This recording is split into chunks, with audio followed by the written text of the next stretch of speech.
Goodnight, CRONKITE, an original screenplay by Rita Doyle Roberts. Faded, interior, bedroom, night. Perfunctory furnishings plus a bookshelf and desk. Except for a few stuffed animals on a toy box, this could be temporary quarters in a halfway house. A little girl, POOKY, leans against her headboard. She's a down-to-business kind of kid in plain cotton pajamas. No polka dots or kitty cats for this child. She finishes a drawing and tapes it above her bed. It shows 2 twigs stuck into the ground, her family tree. One's labeled CHERYL, and the other, dark-colored twig, me. She speaks to no one, or maybe to a stuffed animal. You should see the other kids' drawings. They go on and on about aunties and grandpas as if that makes them special. It really makes them just like everyone else. She yawns, sets her alarm, lights out. If I had a mommy, even an adopted one like yours, she'd let me stay up a little longer. It's CRONKITE, unseen yet very present in the dark room. Don't start. Besides, she's just a foster mom. They don't last. She'd at least tell me a story. POOKY leans over the side of the bed. Good night, CRONKITE. She plops herself in place and gets comfy under the quilt. The bed jiggles and bumps. Come on, we've talked about this. You know, you forgot something. Fine. POOKY places her glass of water on the floor. Interior, CHERYL's bedroom, night. Satin and tassels everywhere. Not quite Liberace's taste, but not far from it either. CHERYL sits up in bed beneath a boudoir portrait of herself. She's all angles and cheekbones. A woman who's hit the snooze button on her biological clock one too many times. She flips through a gossip magazine and shakes her head. I could have been somebody, and now I'll never escape this nowhere town. Are you gonna come say goodnight, POOKY? Good night, CHERYL. It's better than nothing, I guess. Interior, POOKY's bedroom. The glass of water on the floor is half empty. Perfect. Now if you could just maybe spare one of those stuffed animals. POOKY flings a teddy bear under the bed. No need to get huffy. Get it huffy, like Goldilocks. Or were those pigs? I haven't heard that story for such a long time. Can we please go to sleep now? Of course. Nighty night. POOKY settles back in. All is quiet. Until the quilt slides slowly towards the edge of the bed. POOKY grips the cover in her fists. The quilt moves in short, forceful tugs, yanks free, hits the floor. A furry paw slides it beneath the bed.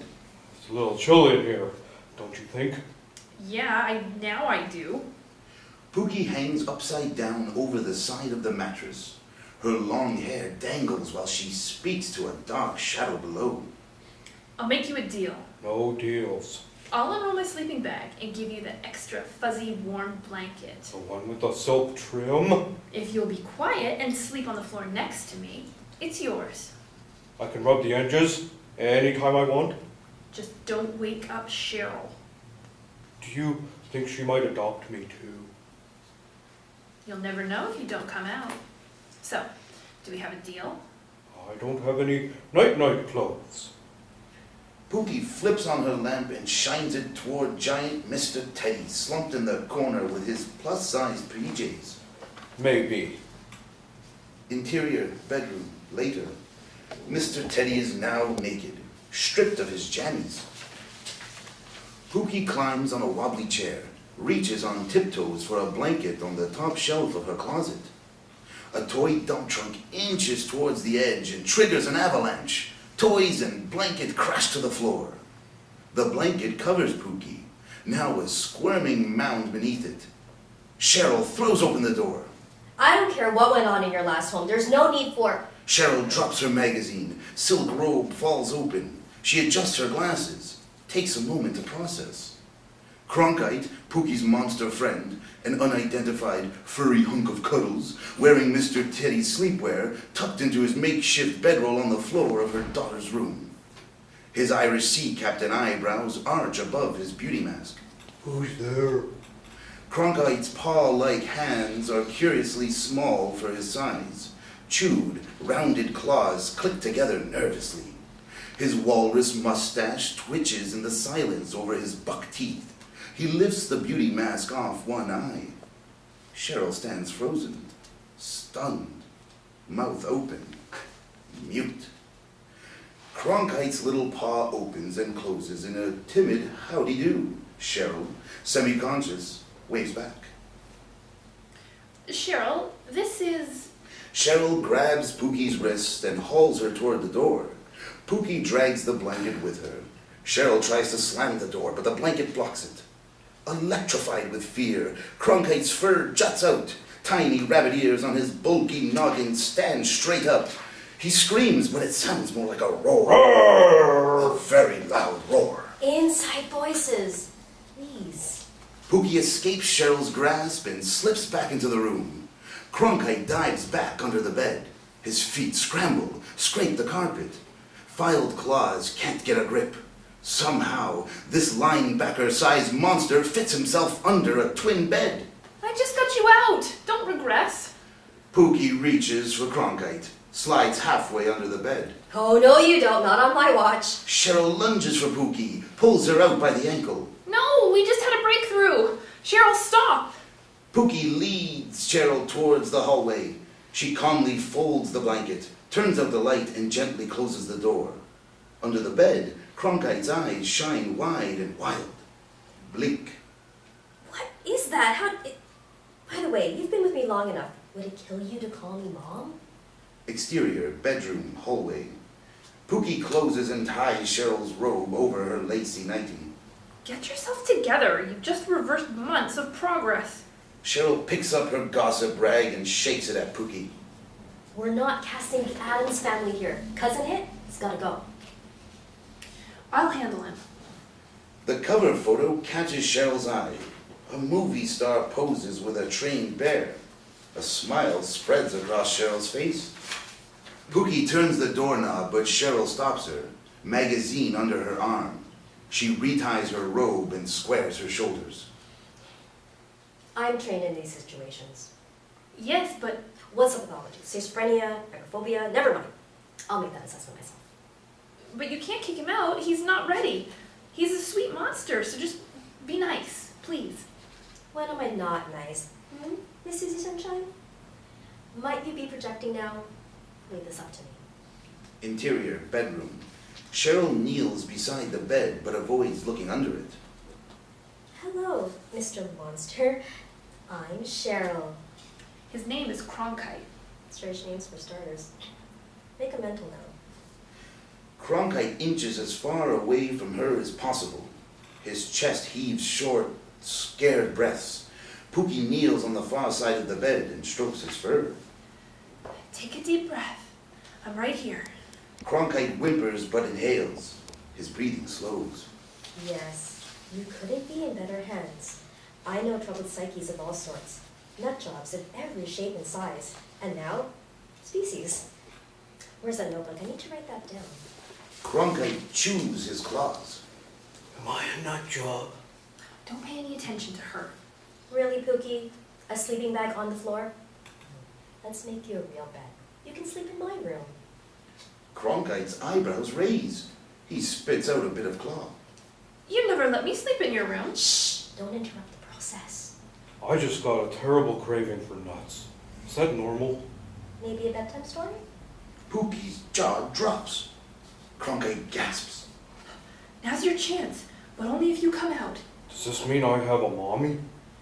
I guess you could call it that. I should be recording this. Interior, CHERYL's bedroom, night. CHERYL tucks Cronkite in on a love seat that's way too small for him. She fluffs his pillow. Cronkite scrunches his furry bulk between the two armrests while Pooky monitors from the doorway. CHERYL awkwardly kisses the monster on the forehead and smooths his fur, anxious for the right response. He looks up at CHERYL adoringly, baby Huey with a sly fox. How's that? Are you comfy? Yes, mostly. Pooky offers a teddy bear to CHERYL. Oh, I see. How's this? Cronkite nods, happy. Great. Nighty-night. Pookie smirks, flips the light off, but her finger remains on the switch. Just one more thing. Lights on. Pookie hands a glass of water to Cheryl.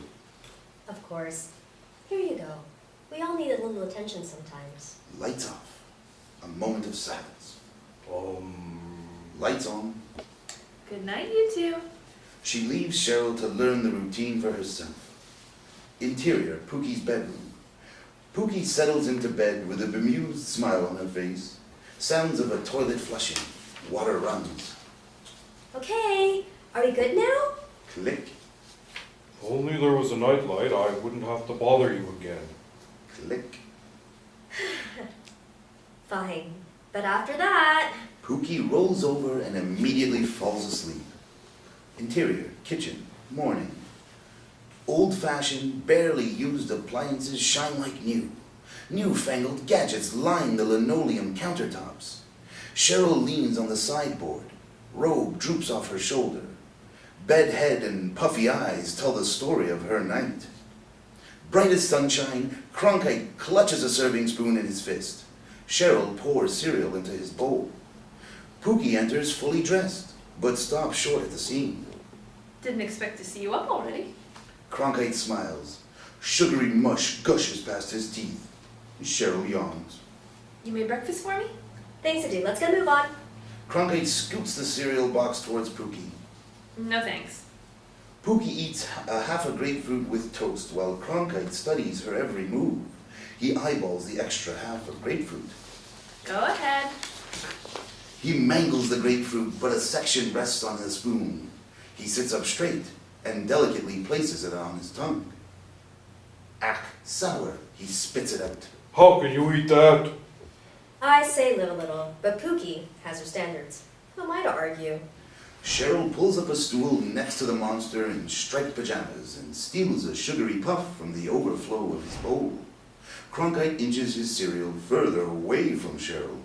Did you sleep well? Like a baby. Don't ask. Interior, living room, later. Stacks of movie magazines clutter the perfect furniture store showroom setup. Even the flowers are fake. CRONKITE waves sadly from the window as Pookie boards the school bus. Cheryl races past him, gathers her bag and keys. Stay out of trouble. Watch television or something. CRONKITE slumps into a chair, stares at the floor, and clicks his claws together. All alone again in an empty room. Interior, Cheryl's office, day. Cheryl half sits on the desk with the phone to her ear. Posters of Freud, Jung, Erikson flank the walls. A homogeneous parade of grade school children file past her door. The sign on it reads, Counselor. Yes. Hello? Have I got a story for you?